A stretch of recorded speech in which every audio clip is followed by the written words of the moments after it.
Every breakdown you've had in your life, every failed project, broken relationship, workplace culture, business partnership, or stuffed up promise, if you trace it back far enough, it lands on one thing: trust. And by the end of this video, you're going to see how trust is actually built and broken in the small agreements, the daily conversations, and the way you show up. And once you see it, you won't unsee it. It's not feeling good. It's not better communication, because when trust collapses, nothing else matters. And when trust is strong, even the hardest conversations, they become possible. I've watched this play out for 25 years on construction sites, in professional settings, and inside coaching sessions. Many people think trust is about being nice or passively avoiding conflict. It's not. Trust is made up of 4 components that we are going to dive into. And when one collapses, the whole structure crumbles. I learnt this the hard way, and I'm going to share a story about it soon. But for decades, I operated out of a declaration: don't trust anyone until they've earned it. And the more I lived that way, the more evidence piled up that people could not be trusted. Now, it worked fine until I realized it was poisoning my business, my relationships, and the way I just showed up in all areas of life. Wait till you hear what happened when I flipped it. So today, I'm going to rip back the curtain and show you the real ontological structure of trust. Not the fluffy trust falls or poster quotes. Save them for your kids. We're exploring the nuts and bolts of trust in the granular moves in language and action that actually make it real. Here's how this will go. We're going to define trust and get clear on the 4 components that make up the word. Show how trust breaks using real stories and examples, and why missing one of the components makes the whole thing wobble. We're going to build self-trust, and I will show you how to build self-trust in a repair protocol, and plug it back into the other basic linguistic acts that I've gone through in all of the other previous videos. And we're going to finish by doing a quick drill that you can use today, right away. So, let's get into it. If this is your first time landing here, I'm Filimon, an ontological practitioner, and this is Functional Chaos, where I strip ontology of the corporate polish so you can actually use it in your real life right away. What is ontology? Ontology simply means the study of our way of being, how we act, how we speak, how we feel and show up. It's about how we manage breakdowns and interruptions in life, how we see ourselves as learners and how we don't. It's about understanding that moods and emotions aren't problems to fix. They're actually the fuel behind every action and concern we have. It's about how we deal with our concerns and how we deal with the concerns of others, and how we embody all of this in our posture, in our presence, and in our patterns. This is not a standalone video. It's part 9 of a 10-part series I've made on basic linguistic acts, the speaking habits of life. Each video builds on a shared language in the way I break these concepts down and then rebuild them in real life terms. So if you haven't seen the earlier videos yet, there is a link in the description. If you get value from this video, flick me a like, drop me a comment, and subscribe so you don't miss what is coming next. Because we live each of these concepts every single day, we cannot not live them. So why not better understand them? And trust, what we're doing today, it's not some fluffy nice to have. And that's why this video matters. If you've been following the series, you'll have noticed one word that always shows up: trust.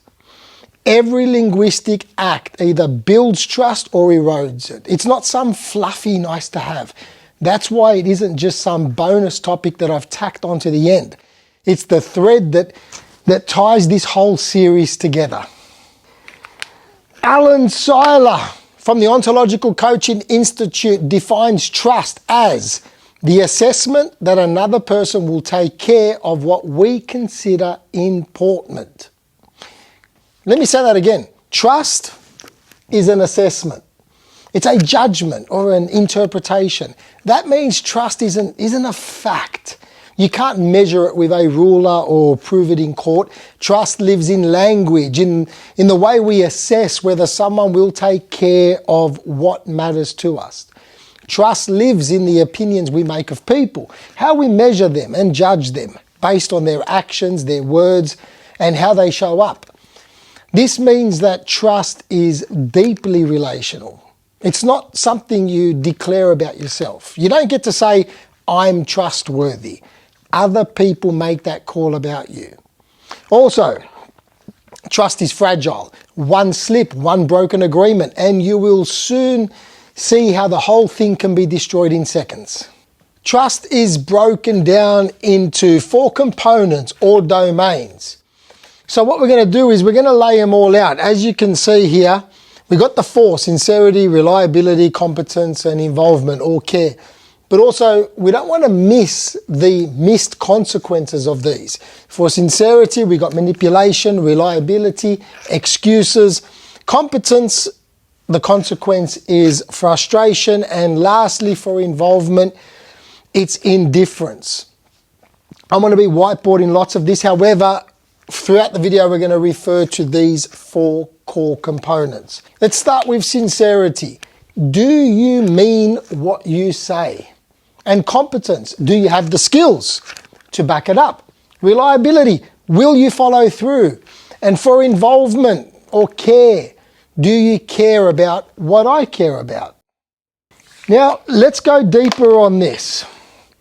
Trust isn't just one thing, it's 4 simple questions that we answer about a person. Number 1, do you mean it? Sincerity. Number 2, can you do it? Competence. Number 3, will you do it? Reliability. And number 4, do you care about what I care about? Involvement. That's the simple version. Now, let's go deeper on all of these individually. Sincerity, we'll start with that one. Sincerity isn't about saying what you think. It's about alignment between your inner world and your public words. When people sense you're running your own agenda or hiding what you really think, sincerity dies. And the moment sincerity is questioned, people stop listening. Not to your words, but to your intentions. Let's now move on to the next one. Competence. Competence doesn't mean that you have all of the answers. It means that you can design conversations and listen for unspoken concerns, and also take actions that move things forward. In trust, competence is about others assessing, does this person see possibilities that I don't? And can they actually help me reduce my angst or get me to where I want to go? Miss this and even your good intentions won't matter. That's competence. Next up, reliability. Reliability, what is that? That's your track record. Do you do what you said that you will do? When you said that you would do it, and at the standard that you said that you would deliver it. Reliability is the glue that makes promises mean anything. Without it, sincerity and competence don't count because people can't depend on you. Reliability turns your word into evidence. Lastly, involvement. Involvement is about tuning into the concerns of others. It's empathy without being consumed by the story. When people sense you genuinely care about what matters to them, not just to your own interests, trust flourishes. On the other hand, when they sense you're indifferent or distracted, trust collapses. But let's be clear. I want to share something more on this. Care doesn't always look soft. Sometimes the most caring thing you can do is call someone out on their bullshit with compassion. To interrupt the story that they're stuck in. To hold a higher standard for them than they're holding for themselves. That's also involvement for me. Because real care isn't passive. It's engaged. And trust grows when care shows up as accountability, direction, and commitment to somebody else's concern or concerns. And let me add this. Trust can be broken with a single word, a facial expression, or even the tone of your voice. You don't need to declare trust. It's constantly being assessed by others, all around us, in real time. A goal to work towards is to see ourselves as both a generator of trust and a guardian of trust. Miss any one of these four components and trust wobbles. For example, someone can be sincere but incompetent. They mean well, but they can't deliver. Someone can be competent but unreliable. They get the job done when they feel like it. Someone can be reliable but insincere. They do the work, but you sense they're playing a different game. What else? Someone can be skilled, sincere, and reliable, but if they don't show involvement in what matters to you, you still won't fully trust them. Now, I didn't always understand this framework, but I lived a lot of it without even realizing. And for most of my life, I lived it from the wrong side of trust. All right, if you've been watching, you know I love telling a story. Because of the books I read and the movies I watched and the environments I grew up in, I developed serious trust issues. I lived and I breathed the motto, don't trust anyone until they've earned it. And the more I lived that way, the more the evidence just piled up. And I'd be saying all the time, people couldn't be trusted. The declaration, it became a reality. And it wasn't until my 30s that it hit me like being slapped in the head with a salmon. How can people trust me if I don't trust them? Now that insight came during a review of an intensive 4-day program that I'd first done many, many years earlier. It cracked something open in me. And at the time, I was running what I thought back then a successful business in the construction industry. I was making lots of money and growing a good-sized team. But the section of the industry that I was operating in was absolutely toxic. It was a cesspool tier. It had zero loyalty, fake relationships, and no real connections.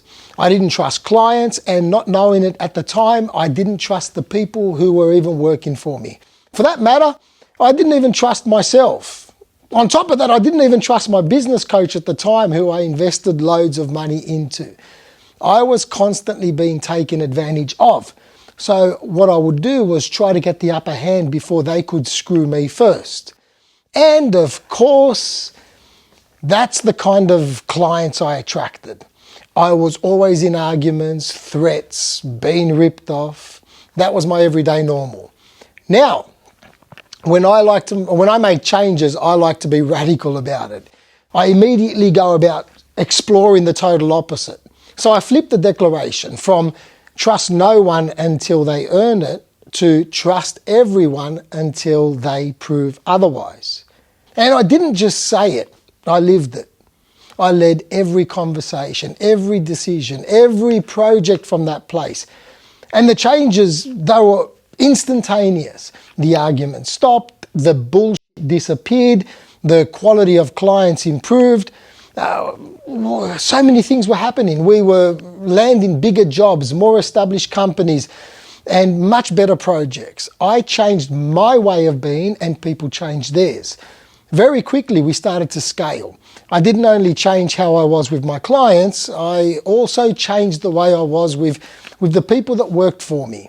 They went from being a resource or just an employee to someone who was part of the team, someone I would invest in. All the while, I led with trust them until they prove otherwise. Now, when you lead with trust, people, they rise to meet it. And I realized that when leading with this outlook, it almost becomes an obligation for both parties to reciprocate. Now, I'm not going to bullshit you. It didn't work 100% of the time. It did not become the land of unicorns and rainbows. I still got burnt occasionally. But in the 15 years that I led with trust, I could count the real betrayals on just one hand. Compare that to before, where I'd need both hands to count the betrayals that happened every single week. This whole journey taught me one thing: discernment. I don't live at the extremes anymore. I don't radically distrust, and I don't blindly trust either. But my default is to trust first, using the 4 components that we just went through as a measuring stick. Because I've lived on both sides, I've felt what it's like to lead from absolute distrust, and I've experienced what it creates. And over time, I developed a sense, a gut feel for what I should or shouldn't be doing, what relationships I should get into. And these days, if it doesn't feel right, I just don't proceed. I've walked out of tender interviews for multi-million-dollar projects. I just stood up, thanked them, and said, I don't think that we're the right fit. Because I knew just by the way they negotiated, trust was not on the table. And I wasn't going to sign a contract that was going to force me, and my team for that matter, to deal with all the bullshit and the fallout from a decision based solely on chasing money. Some of these projects they go on for years, and I'd already spent so many years knowing what those daily battles felt like and the impact that they created in my life. These weren't decisions about money. They were decisions about energy, about core values, about how I want to live and lead. So let's look back on that story through the 4 components that make up trust. It's obvious why the shift worked, because when I distrusted everyone, I created relationships where sincerity, competence, reliability, and involvement were dead from the start. I literally attracted people who matched my worldview. But when I flipped it and I trusted first, I invited sincerity, I encouraged reliability, and I demonstrated involvement. I discovered this: people either meet you at your level of trust or they will run away from it. And over time, I developed discernment, the ability to judge well. I didn't stay in the extremes of never trust or always trust. I learned gradient, developed intuition, the ability to feel where sincerity, competence, reliability, or involvement were just missing, and either boldly voice them with the intention of building a bridge or comfortably walk away before the contract was ever signed. For me, that's the real skill which I developed over the years. Trust lives in more than just words. It lives across 3 domains. Hopefully you can see this: language, moods and emotions, and the body. Words, atmosphere, presence.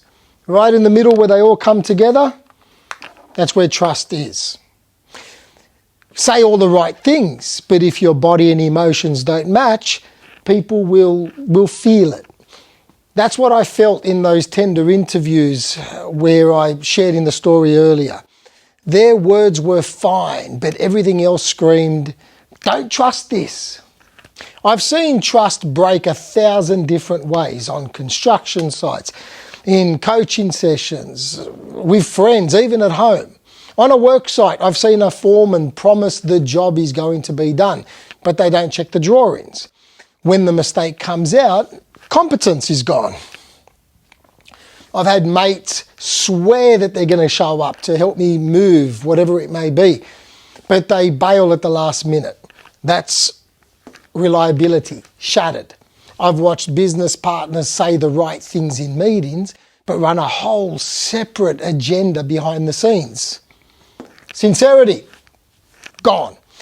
I've seen men and husbands who provide financially very well, but ignore what matters to their partner. Involvement, broken. Consider this: when trust collapses in one of these components, it poisons the others. You don't just doubt the action, you doubt the person. Every breakdown of trust, it lives in one of these 4 components. Miss one, and the whole structure shakes, it wobbles. It's not always about big betrayals either. Now, I have a mate who always downplays how well he is doing. The language was always, it always is, we're just getting by. We don't have the money. But the lifestyle, it says otherwise. They have seafood platters when we go out, multiple overseas trips, kids in elite sports, all these things. And for me, that wasn't about humility. It was about authenticity. Poker face living. How do you build trust with someone when their words and their life just don't line up, they don't measure up? If you are going well, communicate it. Now, this doesn't mean to gloat about it or grandstand yourself, but it doesn't mean being inauthentic to people who you call friends, people that you hang out with, who you're close with. Now, I'm still friends with him to this day. However, there are certain conversations that I'm not going to have with him. It made me realize that the need for discretion can be the price of trust. Remember, trust breaks in different ways. When competence, for instance, is missing, reliability collapses, sincerity is faked, or involvement is ignored. Every breakdown of trust, it lives in one of these four components. Let's now talk about self-trust, very important. Now, this is a piece most people miss. Backing yourself. Most people think self-trust, it's about confidence or pumping yourself up with positive affirmations. It's not. Ontologically, self-trust is the assessment that I can rely on myself to take care of what I declare matters to me. Remember the video on declarations where I said that we accept declarations when they come from authority. Then I went on about how we want to be the author in our own lives. The word author lives in authority. So when we come from that place, we trust ourselves. And here's the thing, self-trust isn't built in the big moments. It's built in the micro commitments you keep with yourself every single day. Every time you say, I'm going for a run, and then roll over and hit snooze. What you do is you teach your body, remember the domain of the body, that you can't be trusted. And your body remembers. On the flip side, every time you follow through on these smallest of things, like finishing what you start, showing up on time, or even sticking to your morning routine, you reinforce that you can count on you. There are three dimensions that build self-trust. Congruence of word and action. Your words shape your world. If you keep saying one thing and then doing another, what you do is you erode trust in yourself. The fix. Start with tiny agreements and keep them. Stack them. Don't make declarations you're not willing to back. Number 2. Listening to your concerns. This is ignoring what matters to you because it's the fastest way to fracture self-trust. When you make commitments out of shoulds, coulds and woulds or to please others, what you do is you betray yourself. The solution, pause and ask, what's the real concern underneath this? And only commit if you're willing to own it. Number 3, part of the body domain. It's an embodied presence. Self-trust isn't just words because your body knows if you're lying to yourself. If your posture is collapsed, but your mouth says, I'm confident. Your nervous system, what it does, it calls bullshit. Practice grounding, breathing, and centering so your body, your mood, and your language all line up. Even if it means looking like a dork while practicing in front of the mirror, do it. Alan Seiler puts it wonderfully. What he said was, self-trust is cultivated in these small daily acts of being reliable to yourself. If you cannot be a reliable observer and actor in your own life, it will always be fragile to rely on others. So if you want stronger trust in your relationships, your workplaces, with your teams, with your partners, with everything, It starts here with you, self-trust. If you can't keep your word to yourself, don't expect anyone else to believe that you're going to keep it with them. Moving on. Trust will get broken because that's inevitable. The question is, can it be rebuilt? Yes, but not with apologies alone. To rebuild trust, you need three things. Number one, acknowledgement. Own the breakdown without excuses. Number two, a clear declaration. State how you are going to act differently. And lastly, number three, consistency. Prove it through repeated action over time. And if you look closely, this entire repair process is built straight from the basic linguistic acts that we've gone through already. Assertion, what happened. Declaration, your new stance. Promise, your new standard. A request or an offer, how we move forward together. Trust doesn't return because you said sorry. It returns because you demonstrated a new pattern. And that pattern, it begins with making small agreements and keeping them. But here's the catch. Most people don't want to do that work. What they do is they'd rather hold on to fake trust, the polished, filtered version of themselves that they put online. We see it in LinkedIn bios, Instagram feeds, and everyday conversations, all shop front, no substance. And deep down, people can smell the disconnect. I like what George Orwell said, because he nailed it. He said that an autobiography is only to be trusted when it reveals something disgraceful. A man who gives a good account of himself is probably lying, since any life, when viewed from the inside, is simply a series of defeats. I like that. Here's an opinion I'm loosely holding. People are terrified of showing their defeats, their mistakes, their disgraces. They have curated such a sterile, professional image and fear it will destroy trust. When, in my reality, it's the only way to build and rebuild it. Because real trust doesn't come from airbrushed perfection.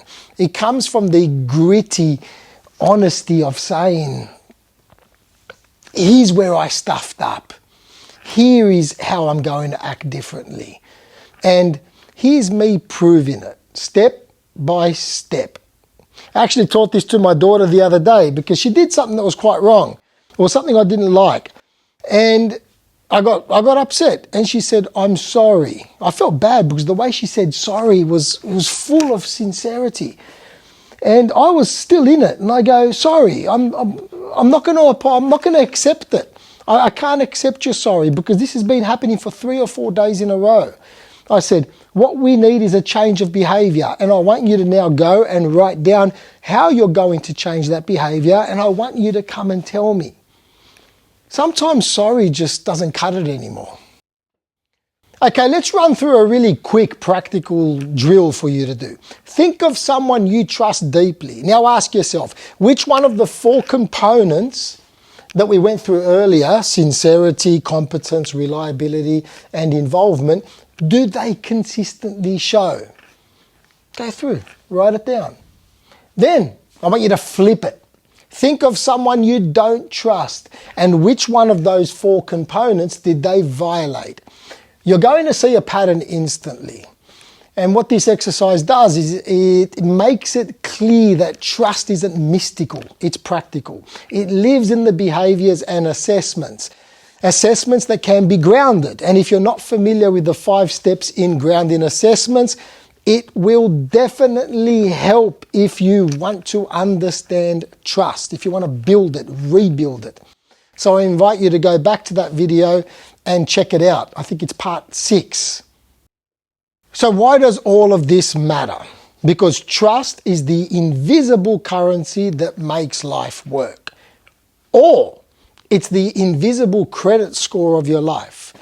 Every basic linguistic act that we have studied so far either builds or erodes trust. There's no neutral.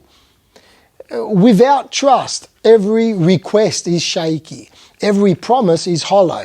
Every declaration falls flat. With trust, teams perform, relationships deepen, and your word becomes power. Here's 7 things that I've identified that start happening if people don't trust you without really knowing that they don't trust you, if that makes sense. Okay, I put the 7 up, why trust matters, because I think they're important. So let's run through them very quickly. Number 1, people stop listening. They hear you speak, but they're not really taking it in. Number 2, they stop asking for help because they don't feel safe showing vulnerability. Number 3, they stop telling the truth. You only get the edited version, the one they think that you want to hear. Number 4, they stop following through. Why? Because commitment without trust, it feels forced, not chosen. Number 5, they stop caring. And when they don't feel trusted or can't trust you, emotional investment dies. They just don't care. And number 6, they start gossiping, because when open communication breaks down, side conversations take over. And lastly, number 7, they start leaving. Quiet quitting, passive resistance, or just straight up walking out the door. You've probably seen it, but these aren't just emotional reactions. These 7 things. What they are symptoms of a deeper collapse. Remember the missed consequences? Because trust is baked into the structure of how we communicate, how we lead, how we build teams, and how we get things done. So like I said, I'm running out of room here. Trust, it leans into all of the other basic linguistic acts. Every one of them. So I've put this here. We've gone through all those videos so you can go back and see them, but trust is in the center of them. Because requests are ignored when people don't believe your motives. Offers, they fall flat if care and sincerity aren't felt. Promises, they mean nothing without reliability. Declarations, they only land if you show up with presence and authority. Assessments, your opinions and judgments, they get dismissed when trust is low. And assertions, they get challenged even if they're actually factual, because people don't believe your intention. Trust isn't just about being liked or respected. Heck, I've absolutely trusted many people that I didn't like. And I shared a really good story in the video, I think it was on promises, where I was clashing with someone. I didn't like him, but I definitely trusted him.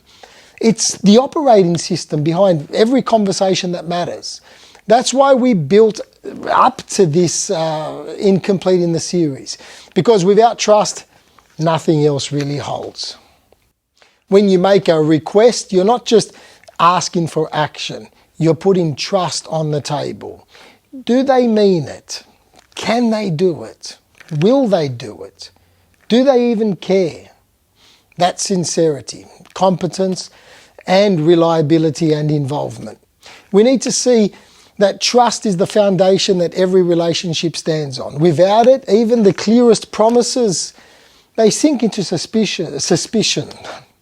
And when sincerity is missing, when someone says a half-hearted yes or never intended to follow through, the emotional backlash, it can become fierce. It is for me, because we feel invalidated, like we just don't matter.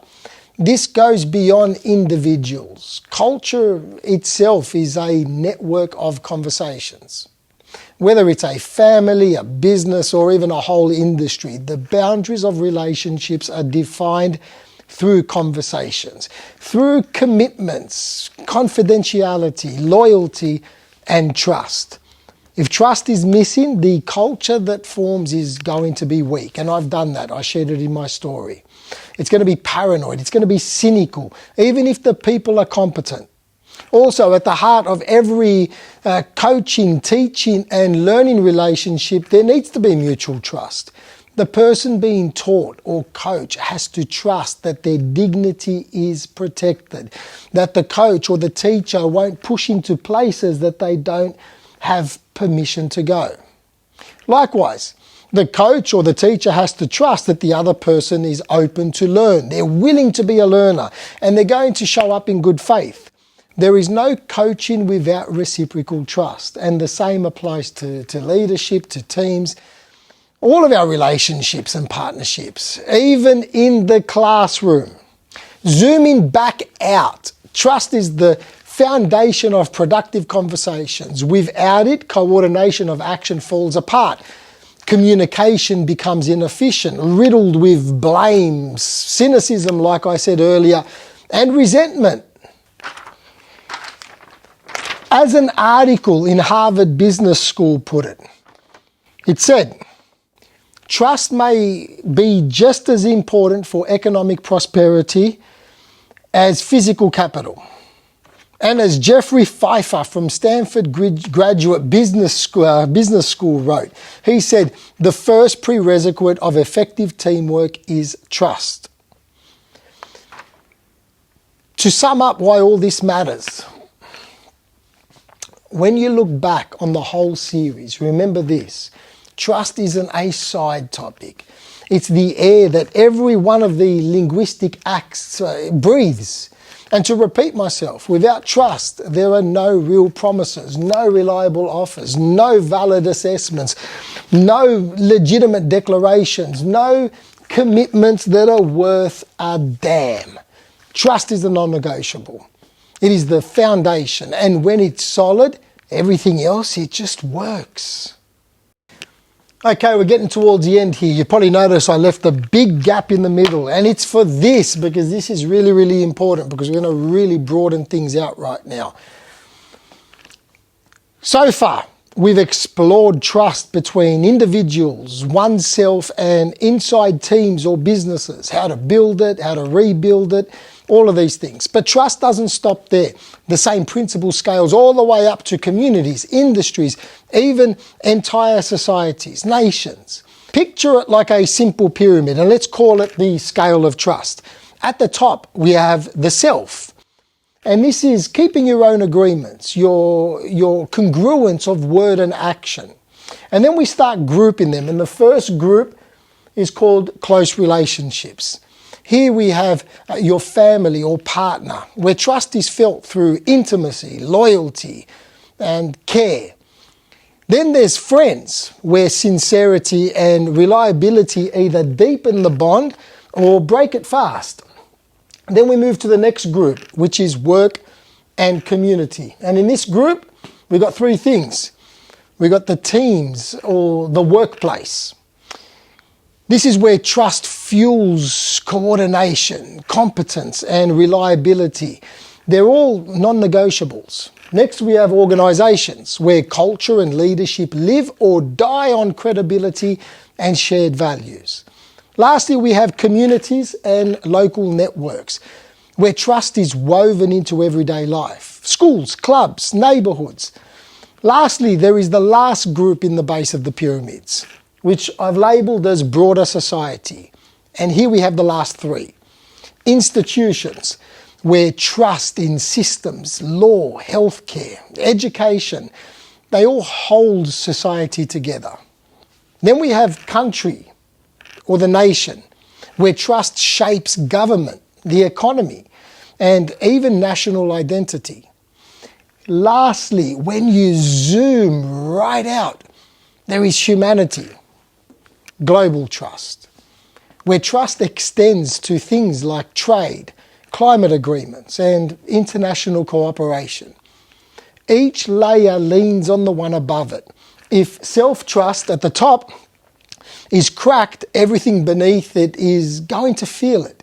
So trust doesn't just scale through your life. It scales into whole cultures and into nations. Francis Fukuyama, a political scientist, economist, and author, best known for his work on trust, social capital, and political order, nails this point. Love what he says here. Trust is a key byproduct of the cooperative social norms that constitute social capital.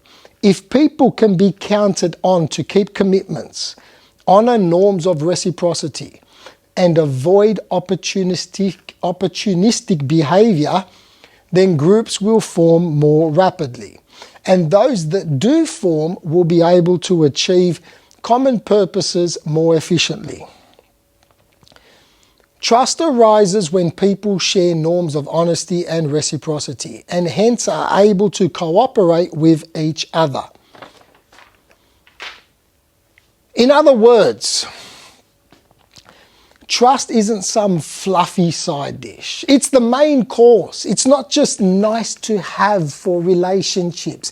It's the fuel of coordination and progress. Without it, everything clunks, it grinds, and eventually breaks down. With it, you get flow. Whether you're running a small team, a large project, or a whole bloody economy. And modern research backs this up. At Columbia University, a commentator calls trust the glue that holds civilization together. The glue that holds civilizations together. Pretty cool, yeah? Because without it, nothing really functions, from business transactions to government institutions. So whether you are leading a team, raising a family, growing a business, or steering a bloody bus, trust isn't just a soft skill. It's a hard, measurable advantage. You can feel it in a room, you can feel it in a company, you can feel it in a country. Unfortunately, most organizations try to fix this with better systems, new policies, or more structure and compliance. But better systems, they make us more mechanical. Policies won't rebuild what was broken in a conversation. Structure won't fix a mood, and compliance does not allow us to explore and learn from our disgraces, as George Orwell spoke about earlier in the piece when I shared what he said. Trust isn't restored through memos. It's restored through language, through commitments, cleanups, coordination of action, and most of all, being seen. That's why this just isn't theory. It's culture work. It's leadership work. It's human work. Okay, that's enough. Let's wrap this up. Trust isn't built on good intentions. It's built on evidence. It's built on actions and alignment across the 4 areas that we went through. Sincerity, competence, reliability, and involvement. You gotta care. So here's your challenge for the week. If you choose to accept, pick one relationship that matters to you and ask yourself, which one of the 4 components of trust do I need to strengthen here? Then take one clear action to rebuild or reinforce that trust. Because without trust, nothing else in this whole series that we've done so far matters. If this video landed for you, I would very much appreciate it if you liked, subscribed, or even dropped a comment. And if you haven't already, check out the earlier episodes in this series. Each one breaks down the foundational building blocks of powerful conversations, communications, our way of being, all of these things. They all feed into this one here. Trust. And speaking of this series, in the next and final video, we're going to bring it all together. Every single linguistic act that we've covered so far. Requests, offers, promises, declarations, assessments, assertions, and I threw in a couple of other ones, responses and something else. This one, trust. They don't stand alone. I'll show you how they overlap and reinforce and shape your way of being. Also, I'm going to run through a great structure on how to make and manage commitments using all of the basic linguistic acts. And I'm going to use an example I've seen countless people dread. So many people dread this. Asking for a pay rise. So if you're someone who has trouble communicating your own worth, you don't want to miss where we're headed next. It's the big wrap up of this series. I'm Filimon. This is Functional Chaos, where we cut through the bullshit and make ontology simple so you can actually use it. It is said that trust is the glue that holds relationships together. I'm going to take it a little bit further. It's also the lubricant that keeps them flowing. Glue keeps things stuck, and that's awesome. Commitments, agreements, and promises. We need them to be stuck. Lubricant lets things move. Coordination of action, personal growth, cultural differences, and in relationships. Whether it's at home, at work, or life in general, you need both of them. Because when trust flows, everything flows. Communication, progress, and the willingness to stay in it when things dry up or get hard. Take what you will.